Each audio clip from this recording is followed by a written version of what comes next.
Right, hey guys, and welcome back to the Crawl Corner. We're here once again in this wonderful ranty corner for all things Formula E. Apologies for the delay with the upload of this video, but a few personal issues going on at the moment, which I'm not going to get into. But yeah, we're here nonetheless to talk about the Monaco E-Prix.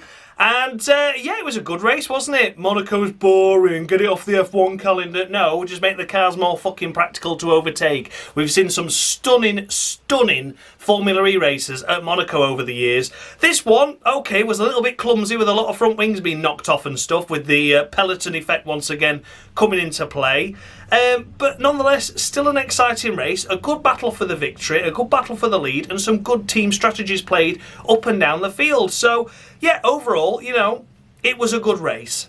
So if you've never seen this series before, I award the drivers out a maximum of 10 points based on their overall race weekend's performance, and I go all the way down to 0 if they have a particularly bad one. Take a look out for bonus points though. They're sometimes enough for some drivers that do something extra special during a race, and on the rare occasion I do award minus points to those drivers that do something extra special, but for all the wrong reasons. Let's take a look at the current Crawl Corner standings then going into this episode. It is on the screen now for you to take a look at. And as always, take a look and see where your favourite driver is. And based on how they got on this weekend, can you see them going up or can you see them going down? It was a clumsy race as mentioned, but I don't really lay much blame on the drivers themselves, to be honest. There was a couple of disappointing results up and down the field and some drivers that I think could have done more. But some great recovery drivers as well from earlier on in the race where things went wrong. They seemed to recover the situation quite nicely, and some of them even got themselves into the points. So without further ado, let's kick things off with the race winner then, shall we? It is, of course, Mitch Evans in the Jaguar, taking his first victory of the season and also his first ever victory in Formula E at Monaco. Of course, he's had many a victory in Formula E, but this is the first time he has done it at the Principality. Jaguar's first ever win as an actual manufacturer as well. They've won as a powertrain in the past, but never won on the road as their own team. So what a fantastic weekend overall for the Jaguar squad. And it was really good race, really good strategy by the Jaguar team. The crucial moment was when Vandoorne went for the attack mode, sort of like mid-phase of the race. Both Jaguars were able to get ahead, and then from there, Cassidy played the backing up game so that Mitch Evans could get the attack modes. Then they reversed the effect.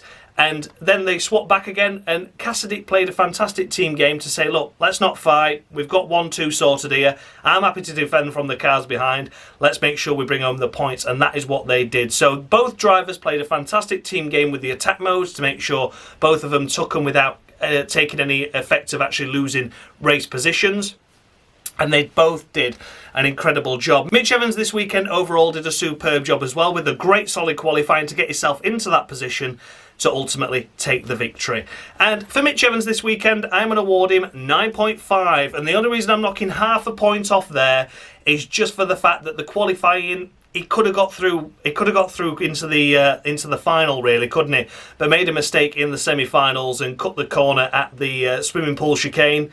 But yeah, apart from that, it was a fairly faultless weekend. But I am just knocking him that little half a point off for that error. But yeah, got to be cruel to be kind as always on this series, and that was the only little fault I could find. But other than that, it was fairly perfect, and Mitch Evans takes a well-earned victory at last in Season 10. 9.5 to Mitch Evans. As I'm sure you're already aware, finishing in second place was, of course, Mitch Evans' teammate, Nick Cassidy, in the other Jaguar, picking up the fastest lap on the last lap as well. So an additional point for him there means he takes 19 points home with him. What a great haul by him, and what a great strategic game Nick Cassidy played. He was the main team player. Of course, you know, Mitch Evans returned the favour, but it was all Cassidy's doing as to why that team were able to finish 1 and 2 without any squabbling or any fights. It came over the team radio and was constantly asking, look guys, are we fighting? If we're fighting, I'm going for it. If we've got a 1-2, I'm happy to stay here. You know, he thought, really calculated and really measured about, hang on a minute, I need these points. I could do with 18, and he went for the fastest lap on the final lap as well and got them as well. So yeah, fantastic effort by Nick Cassidy there. He made a mistake in qualifying as well to make sure he didn't get through into the finals. He was well up on Stoffel Vandoorne, but unfortunately tagged the wall at the exit of the Raskas section, was it? It was quite late on in the lap.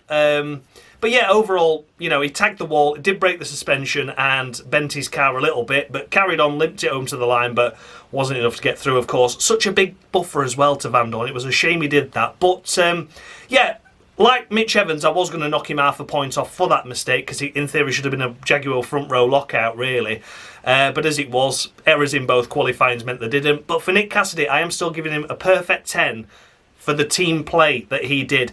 He could have won at Monaco. He had options to win at Monaco. He could have he could have just gone, no, sod this, I want to win at Monaco, you know. But he's already had a Monaco win under his belt, and he felt that the points were more substantial towards the team's championship, and of course to his own concern as well in the main strategic drivers' championship for himself. And he played a fantastic game to make sure that he got the maximum out of the weekend he could without any risk. So yeah, I am giving Nyck Cassidy a perfect 10 despite the error in the qualifying for him, because he was the main team player at the Jaguar squad this weekend as to why they were able to net that 1-2 comfortably. 10 to Nyck Cassidy. Finishing in third place, we come to Stoffel Vandoorne. Wow, oh wow, where the bloody hell have you been all season, Stoffel? But a great qualifying, as mentioned, got it into the finals. A little bit of luck there with Nyck Cassidy falling by the wayside, of course, as already mentioned. But yeah, you know, Stoffel Vandoorne, it was nice to see him up at the front and stay there as well. As already mentioned, with the strategic game, him going for the attack mode when he did and losing out to the two Jaguars was a little bit costly for his chance of victory, because then the Jaguars started backing up the rest of the field while the other one did it. So from there, P3 was the best he was going to get. The DS Penske squad, of course, had Jean-Eric Vergne behind him, so they were trying to do a team game, but it just seemed a little bit clumsy between the two of them and couldn't really execute it as well as what the Jaguar squads did. A couple of confusing messages from Vergne was like, what are we doing here? Can I go now? Can I have a go? I've got more percentage. I can maybe get Mitch Evans or Nyck Cassidy, whoever it was at the time, backing up in the Jaguar. He's like, look, I can get through this. I can do it, but can I have a go? Like, and there was just not really any assertive response to yes or no. It was just like, we are checking, we are assessing the situation. A bit like Ferrari when they screw up their own strategies. But for Vandoorne overall, he deserved the podium, and that's exactly what he got. And after that attack mode incident happened, not incident, but you know what I mean, as soon as those two Jaguars got through, third was always going to be the best he was going to get.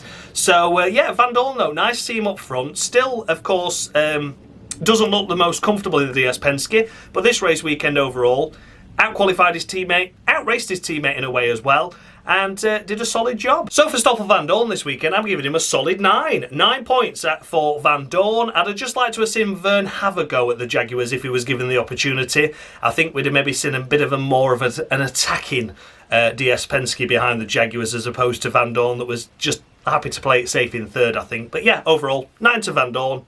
Fairly faultless. As already mentioned, of course, finishing fourth place is Jean-Eric Vergne. 2x2x2, hurrah, hurrah. Yes, Jean-Eric Vergne, again, I can't really add much more than I already talked about Vandoorne. Once they got into that 3-4 position, it was very much trying to play the team game, but not quite as comfortable or as controlled and, you know, as well-informed and well-instructed between team and driver communication. Meant there was a little bit of slips up here and there, and they were losing time over each other and they didn't really know what each other were doing. But overall, Jev did the most he could out of it. Again, another solid qualifying, getting himself well inside the top 10 there. And yeah, drove a great race.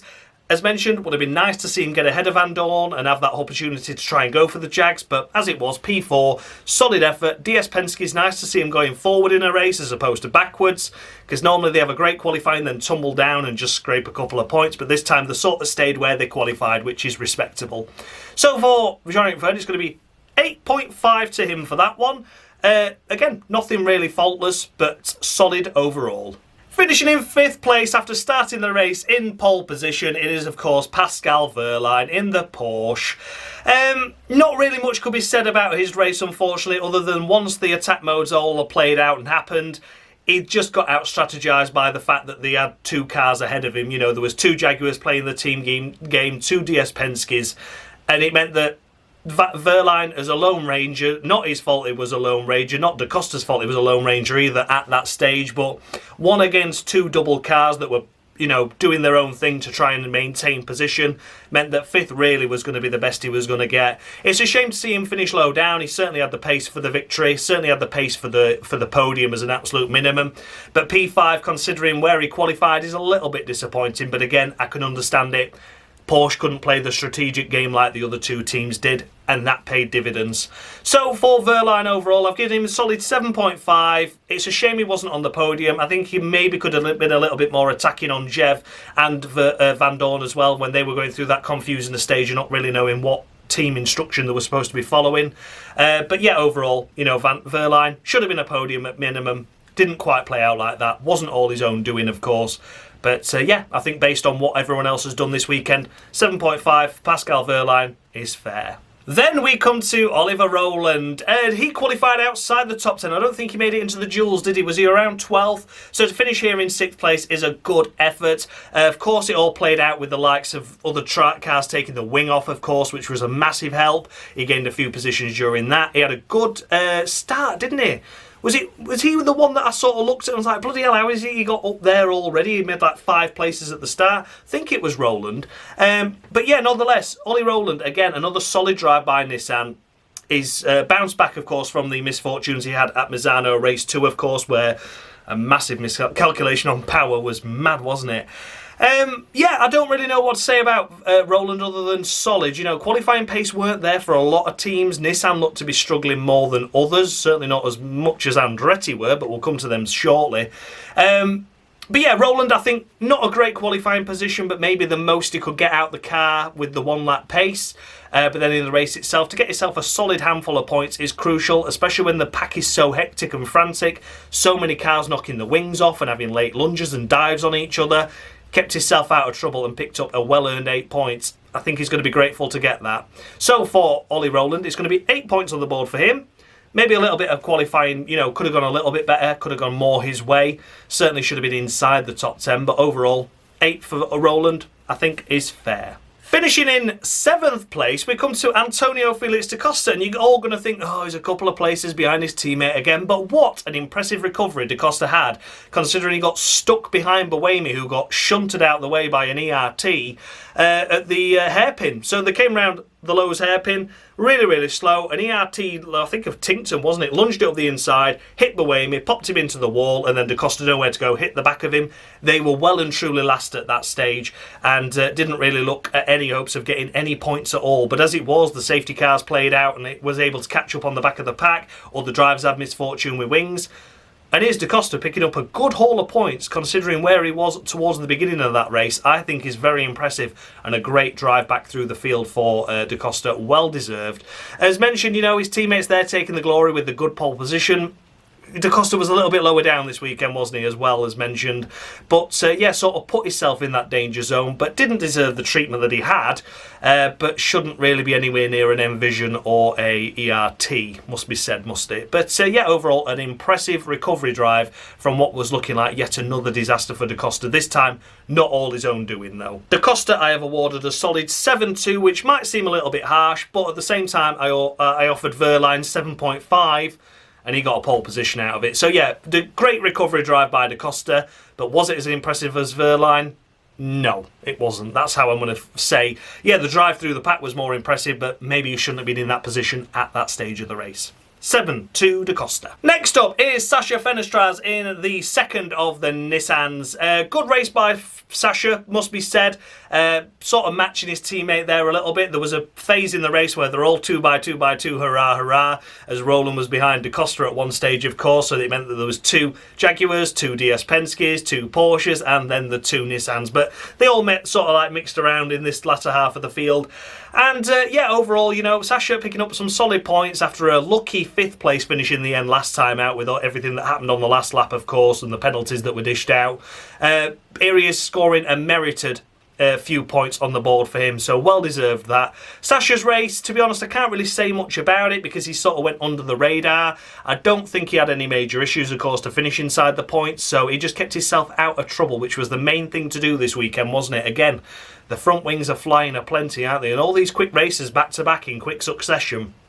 There's going to be a fair few teams running shorter front wing components by the time we get towards the end of this mad run of races. But yeah, Sacha Fenestraz, a solid 7 to him. Didn't do anything wrong, didn't do anything spectacular. It's a solid 7 overall for Sacha Fenestraz. Picking up a couple of points, we come to Maxi Gunther in the Maserati. So his run of points came to an end at Misano round 2 due to a penalty he received later after the race, after the flag had fallen, dropping him out from 9th to 12th. So, yeah, here he is, though, once again proving that he's got the consistency within the car to stay inside the points. Maserati, where did Gunther get? About as high as 5th or 6th that race, wasn't it? So it wasn't really looking like a challenge at the front. But the main part of the race itself, he stayed inside the points and picked up a couple. It's consistency is key in Formula E, isn't it? And Maxi Gunther is certainly doing that. But this one by far wasn't one of his most impressive drives. It was just a solid one to manage to get a couple of points. And again, stay out of trouble. Stay out of trouble and you're going to get yourself points. And this is what the main bulk of the field did. So, yeah, for Maxi Gunther, I've awarded him 6.5. Not his worst race we've ever seen from him in Formula E, but not the best we've seen of him this season, it must be said. If he'd have been inside that top 6 area, top 7 area, I'd have been singing his praises a little bit more. But as it was, he finishes behind De Costa, who was at the back of the pack, you know, early in the stages of the race. So probably didn't fall his way with his attack modes and things. Very difficult to keep a touch on who was doing what this race. But Maxi Gunther, I think he could have squeezed a little bit more out of that. And that's why it's 6.5 to him. And securing the final points paying position, we come to Norman Nato in the Andretti, picking up a solitary 1 for Andretti. And again, you know, Norman had the issue of no front wing early on in the race. He hit the back of someone, didn't he? Who did he collect? We didn't see many replays. We just saw cars with front wing damage. Norman Nato, I think we saw the replay. He'd already got the wing broken as he was coming over the start-finish line. So something happened at the second to last or last corner and had to do a whole lap without a wing. So to come back, recover and score a point is a decent and respectable result for Norman Nato. Qualifying nowhere though. These Andrettis are struggling with 1 lap pace. I'm not putting the blame on the drivers at all, but down in 18th and 19th for both drivers is borderline disgusting, really, considering that this is what Andretti need. If they can get their 1 lap pace together, then, you know, the championship could well fall their way. But as it is, they're falling into the danger zone and they're picking up this damage, front wing damage, getting hit from behind, getting contact, and it's just not going to work. You're not going to maintain a championship title fight when you're starting that low down the field. Trouble is going to come, and that's what happened for both Andretti drivers this race. But Norman Nato, thankfully, was able to scrape a solitary 1 from it. Still though, Norman Nato, I've awarded him a solid 6.5 this race. Probably harsh by half a point, maybe up to a point for that, because he did have a good recovery through the field, and it wasn't his fault that qualifying was so bad. It's just how bad the Andretti is at not being able to switch its tyres on in a single lap, suffers from massive understeer, and yeah, just can't get the traction. But yeah, Norman Nato, you know, it's a shame he knocked his front wing off. We don't know how it happened, but it's his front wing, so he's obviously hit the back of someone, so I do sort of lay a bit of blame on him for that, even though we didn't see it. But yeah, 6.5 to Norman Nato. Finishing just outside the points in 11th place, we come to Lucas Di Grassi in the At. Yeah, I don't really know what to say about Di Grassi's race this race overall. A little bit clumsy at times, but he was the bearer of contact. Again, just in this mid-pack kerfuffle where you can't really do much. He was getting hit, then he was hitting. It was just contact left, right and centre and battering and barging each other out of the way. It was very rough stuff in the latter half of the field. And in the end, a lot of them fell by the wayside or didn't score any points as a result. So all that effort and all that damage for nothing. Di Grassi this weekend didn't do bad, but didn't do anything special. Again, you know, contact on his behalf, making contact with cars was on him at times, but he was the bearer of it as well. So I think he was just giving as good as he got. So I don't want to blame too much on him. But once again, bit of a shunter, bit of contact again. Di Grassi, it's a shame, isn't it? But it's a shame to see him down here. And again, come close to points, but not succeeding getting them. Maybe if he'd abided his time, okay, he's been hit, but don't retaliate. Maybe we could have seen him scrape a point or two. So I've gone for a middle-of-the-road 5 to Lucas Di Grassi. I think that's a fair score for a fairly fair race. As mentioned, if he'd have maybe calmed himself down and not let a rush of blood to the head get to him in certain stages of retaliating against other cars after contact made on him, then it could have meant all the difference in him getting a point or two. But yeah, middle of row 5 to Lucas Di Grassi. Securing 12th place for Mahindra, it is Nyck de Vries. And yeah, he was the first one to fall into trouble, wasn't it? Had an audacious overtake by Ollie Rowland at the start of the race, and he clipped his front wing and he knocked his front left pod off, or front right pod off the front wing. So he had damage straight away, but as it was, he never pitted and just kept trying to do his best. I think we saw him briefly inside the points at one stage, but never really looked like the Mahindra was going to secure those points. And again, he was in the fair share of his tussles and fights and battles in that lower half of the midfield. And yeah, you know, sometimes you look at it and he's 12th on the leaderboard, and then next time you look, he's 16th, and you're like, friggin' hell, what's happened here? So again, Nyck de Vries, much of a muchness again. Maybe if you'd not been involved in so many tussles and fights and aggressive defending and over-defending and over-driving at certain situations, maybe could have scraped a point today. There was a lot of chaos and a lot of chance for drivers to capitalise in lesser cars, but as it was, it didn't fall the way of de Vries or Mahindra once again, and for that reason it's going to be a Miller 05 to Nyck de Vries as well for that race overall. Nothing special, nothing spectacular, and rather average. 5 to de Vries. Next up, we come to Dan Ticktum in the first of the ERTs, the ERTs. And again, just a very lacklustre race by Dan, it must be said. I think his only criticism was, of course, hitting Buemi. But again, you know, everyone was giving as good as they got in that mid-pack and lower half of the field. And, you know, there was just bunching and gaggling. And I think he had a right to stick the car where he did. It was just unfortunate that his front wing went underneath the side pod because he went onto the curb. So he went onto the curb at the lowest hairpin, which meant his front wing was lower than usual. Got underneath the side pod of Buemi, tipped him up, and then popped him into the wall, sort of anyway, and then got a whack from behind from a stuck to Costa. So yeah, although it was his fault, I don't fully blame him. I think the move would have been classified as on. There would have been contact. I think it was unfortunate that Buemi ended up in the wall like he did. So I am giving Dan Ticktum a little bit of sympathy for that. It was his fault that that contact occurred, but I don't lay full blaming him as to how bad it got for Buemi. I just think that was a mitigating circumstances. Unfortunate that it went the way it did. Dan Ticktum finishing unlucky for some P13. Once again, not a great drive by him. Points again could have been possible. There was a lot of damage and a lot of destruction this race. Couldn't capitalise, so it's just 4 to Dan Ticktum for that, unfortunately. Next up is the debutant, the youngest ever driver to start in Formula E. It is Taylor Barnard, the young Brit, replacing Sam Bird for this weekend, and maybe more as well, as Sam Bird had a crash in FP1, injuring his wrist, unfortunately.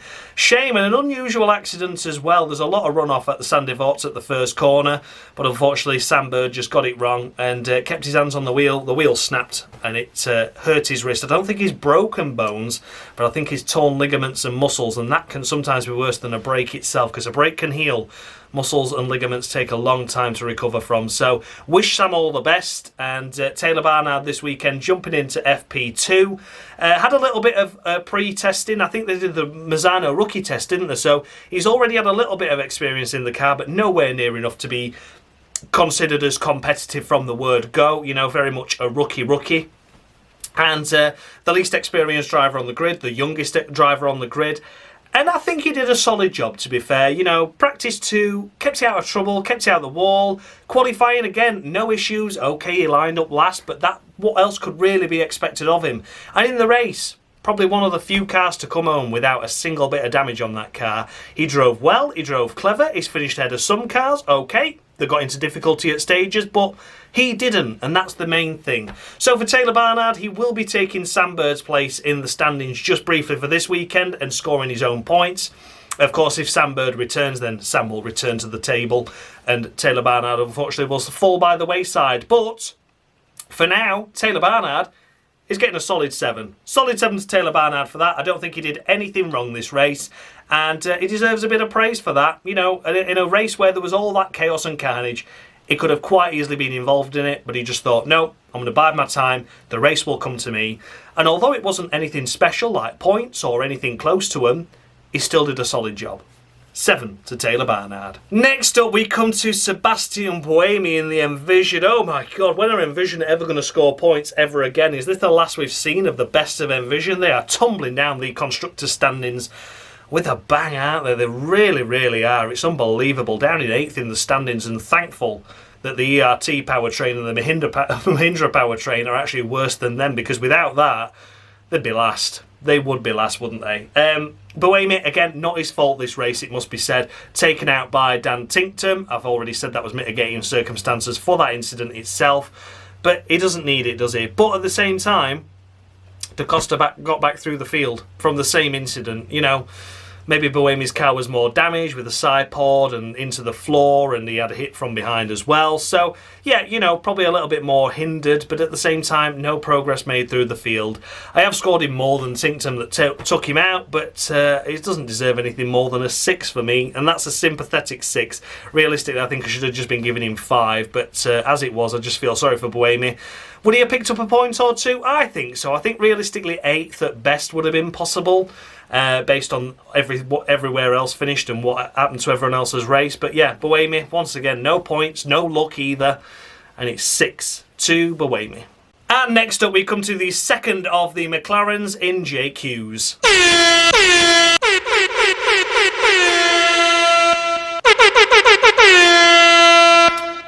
And there we have it, a Lotterer of the Week to Jake Hughes. This is his first ever Lotterer of the Week.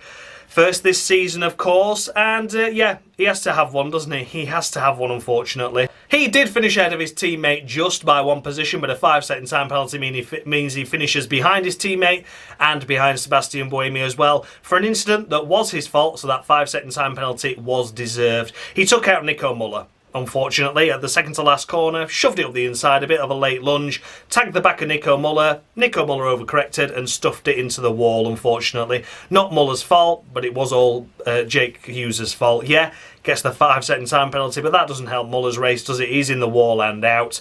And also earlier in the race as well, to make sure he was down there at the back of the pack anyway, the safety car was called. He reacted late to everyone else slowing down at the Lowe's hairpin and took his front wing off. So had to pit for a new nose, which is unfortunate, a very silly incident, and just once again proved the chaos and carnage of this race when you've got cars taking the front wings off behind a safety car. Yep, the safety car was just called, but he didn't react to it quick enough and took his front wing off. So yeah, a clumsy race weekend by Jake this weekend, unfortunately, and at a time where Taylor Barnard didn't do anything special or spectacular. You look at it on paper and go, well, Taylor Barnard finished ahead, and justifiably so as well. The 5-second time penalty was deserved for Jake Hughes, and yeah, in some respects maybe not harsh enough because Muller was out of the race. So yeah, Jake Hughes, one to forget at Monaco this race, unfortunately. The pole sitter here last year ends up, yeah, very low down the order in the qualifying and nowhere in the race. Lotterer of the Week to Jake Hughes. And then we come to Robin Frijns in the second of the Ambitions, because he had just as bad a race as what Buemi did, didn't he? I think we're coming to the list of all the drivers that had some sort of wing damage or contact or punctures or whatnot. But yeah, Robin Frijns, absolutely nothing this weekend once again by the Envision squad, unfortunately. Again, just got involved in the trouble. Luckless at times, you know, sometimes they bring their own luck to the table, and yeah, that's it. It's just unfortunate, isn't it? So, yeah, Robin Frijns, short and sweet. I can't really remember what happened to him in his race, but I'm sure he had to pit for a wing, and it's 4 points to him for that, really. Just another disastrous weekend for Envision and both of those drivers. It's going to be interesting to see how Berlin goes. Neither of these drivers are here for that double header, of course, due to the clash with the World Endurance Championship. Maybe 2 new fresh drivers in that car. Okay, they might be rookies, but they at least might be able to bring the car home in one piece, and they might get a bit of luck go their way. Who knows? But it'll be interesting to see what happens at Berlin for Envision. But for now, their main drivers aren't scoring points, so what chance does that give the rookies? 4-2, Robin Frijns. Next up is the second of the Maseratis with Jehan Daruvala. Unfortunately, scoring points at Misano could not be matched here this weekend at Monaco, and he was pretty much at the back all the race, wasn't he? Lined up second to last on the grid and stayed at the lower half of the field pretty much throughout the entirety of the race. I think we saw him as high as about 11th, maybe on the fringes of the points where the attack modes were playing out and things, and everyone had the damage and chaos and carnage that occurred. But overall, Daruvala to finish behind the cars he did isn't great, is it, unfortunately? Yeah, he did actually score the fastest lap on the last lap as well, didn't he? So that was something to slightly cheer about, but of course he doesn't get the point. It's not like Formula 1 where if someone outside the top 10 gets the fastest lap, the point is invalid. It just basically means that the next fastest lap with inside the top 10 get the point instead. So yeah, Daruvala actually did get the fastest lap on the last lap, but meant nothing because he wasn't inside the top 10, so Cassidy got that point.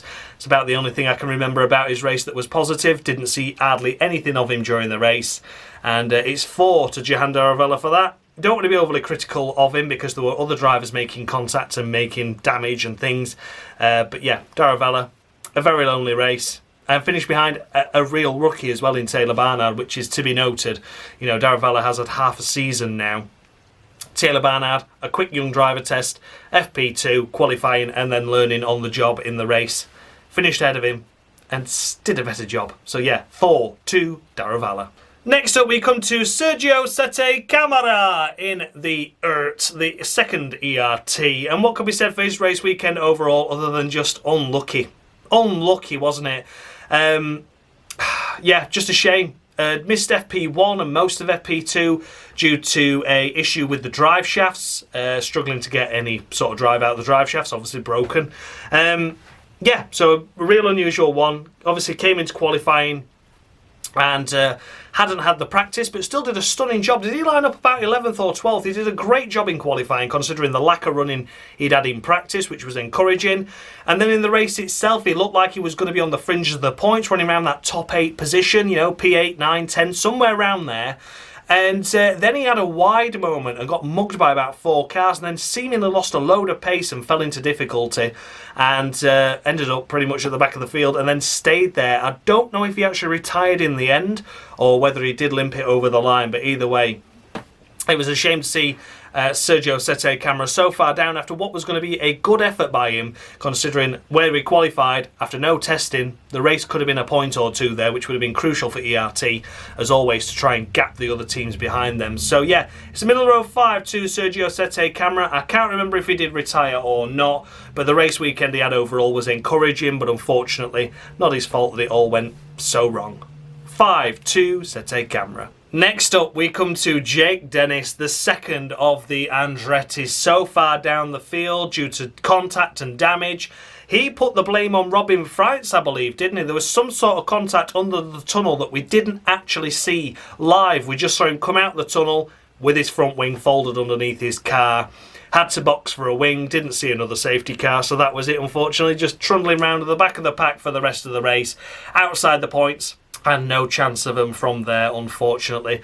Jake Dennis this weekend, once again, a poor qualifying. As mentioned, the Andretti single lap pace is what is going to cost Jake Dennis retaining his championship.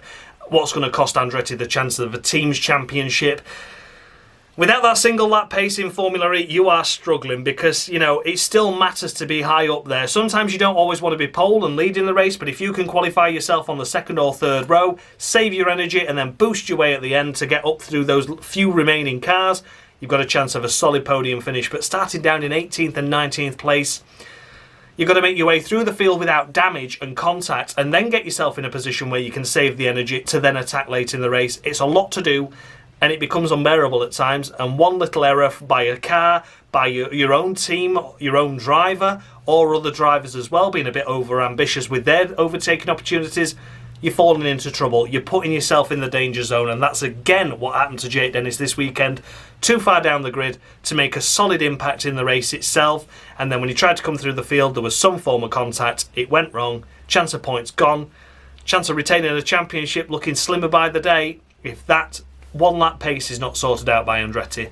It's 3 points to Jake Dennis this race weekend overall. Wasn't all his own fault, but at the same time, he's a master of his own demise at times, taking his own front wing off. We don't know what happened in that situation, but again, maybe a bit of frustration creeping in for drivers that are so far down that field that really shouldn't be, and it's a shame. 3 to Jake Dennis. Yes, then we come to the first official retirement on this list. Of course, the last to retire in the race. It is Nico Muller. And as mentioned, what could be said other than he got punted off by Jake Hughes? Sort of lowly down the field anyway, around the 14th, 13th area, somewhere like that when the contact occurred. Maybe a chance for a point or two by the app squad. It is surprising that only a couple of cars retired considering the amount of damage we saw once again, the amount of contact we saw. It's surprising that only 2 cars were out, but Nico Muller was very much out, stuffed into the wall, broken suspension, broken front wing, and out he jumped out the second to last corner after being tagged by Jake Hughes. For a retirement, the maximum I can score him, of course, is 5. I think that's fair.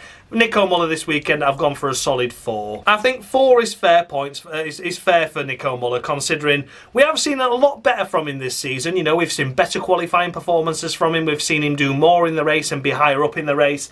Maybe the apt car and the powertrain that was in it, of course, the Mahindra powertrain, didn't suit the Monaco circuit. But yeah, we have seen better from Muller this weekend, but he certainly didn't deserve to have the contact he had by Jake, which was just a late, lazy lunge.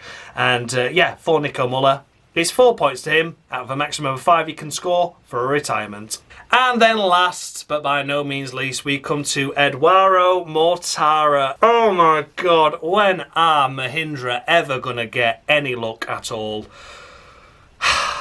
If it's just not poor pace, it's big damage, and it's just a shame, isn't it? It's all just a shame. I do feel sorry for Mortara.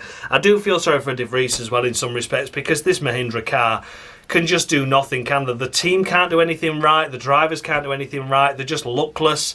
I don't know what they've done to deserve all this bad luck. But Eduardo Mortara, heavy damage after crashing at the swimming pool chicane. Unfortunately had a brake failure. The brakes went to the floor. He had nothing on that pedal. Dan Ticktum was up his inside, pushed him onto the dirty side of the track, so he was going to brake and feather in, put his foot to the floor. No brakes there, thank you very much, and into the wall heavily, causing the first safety car of the day. Big damage for the Mahindra squad. And yeah, unfortunately, again, as mentioned, we didn't see anything mightily impressive from Mortara. We've seen him inside the duels a couple of times already this season. We've seen him battling on the fringe of the points a lot this season, but just not coming good. He did crash out early in the race, unfortunately, due to no fault of his own, but he was falling backwards, as mentioned. Someone trying to overtake you on the swimming pool chicane. He's gone wrong somewhere, hasn't he? And yeah, unfortunately, in the wall, heavy damage, and out of the race. So for a maximum of 5, I could score a retirement. It's going to be 4 to Eduardo Mortara. Totally luckless. I don't know if points are going to come this season for Mahindra. I hope they do. Of course I hope they do. And I do think that they've had opportunities already this season to pick up those points. But when there's someone in strife and someone in trouble and someone breaking down, it's always a Mahindra. That luck's got to turn round soon, hasn't it? They deserve points on the board, both drivers, especially Mortara. He's been the main bread earner, so to speak, in the championship itself for Mahindra. Even though he's not come away with any points, he's had the best impressive qualifying results and had the most opportunities to score the points. It's just that the luck's not gone his way. What a shame. 4-2 Mortara. So there we have it then, guys. Those were the runners and riders of the Monaco E-Prix. Let me know your thoughts and feedback down below. Did I score any drivers too high? Any too low? The updated standings with the scores I've just awarded are on the screen now for you to take a look at. See where your favourite driver is now. Do you think I were overly harsh on some drivers? Maybe not harsh enough on others? As always, let me know down in the comment section. I look forward to speaking to you all and chatting with you in due course. And yeah, as always, thank you so much for the continued support with the series and with the channel in its entirety, to be honest. It's been a really good year so far, and long may it continue. A massive thanks, as always, goes out to Dan Bartlett, formerly of Mushy Gaming, of course, for providing me with the scoreboard that you see on your screen. Without him, this series will be more pointless than it already is. So I will see you all in a couple of weeks' time. I believe it is for the Berlin E-Prix, for the double header of that. If I've got that wrong, I apologise. But if it is that one, then yeah, there's a few new drivers coming in, as mentioned already, with Envision. There's a couple of drivers not decided what championship they're doing yet, which is a bit late in the day, isn't there? And I'm sure there's another 2 rookies going to be appearing as well. Of course, we don't know if Taylor Barnard will be back in place of Sam Bird once again. Get well soon, Sam. But yeah, all to play for, all to find out, and hopefully we'll provide an exciting race at Berlin once again. Thanks a lot for watching, guys, and as always, much love.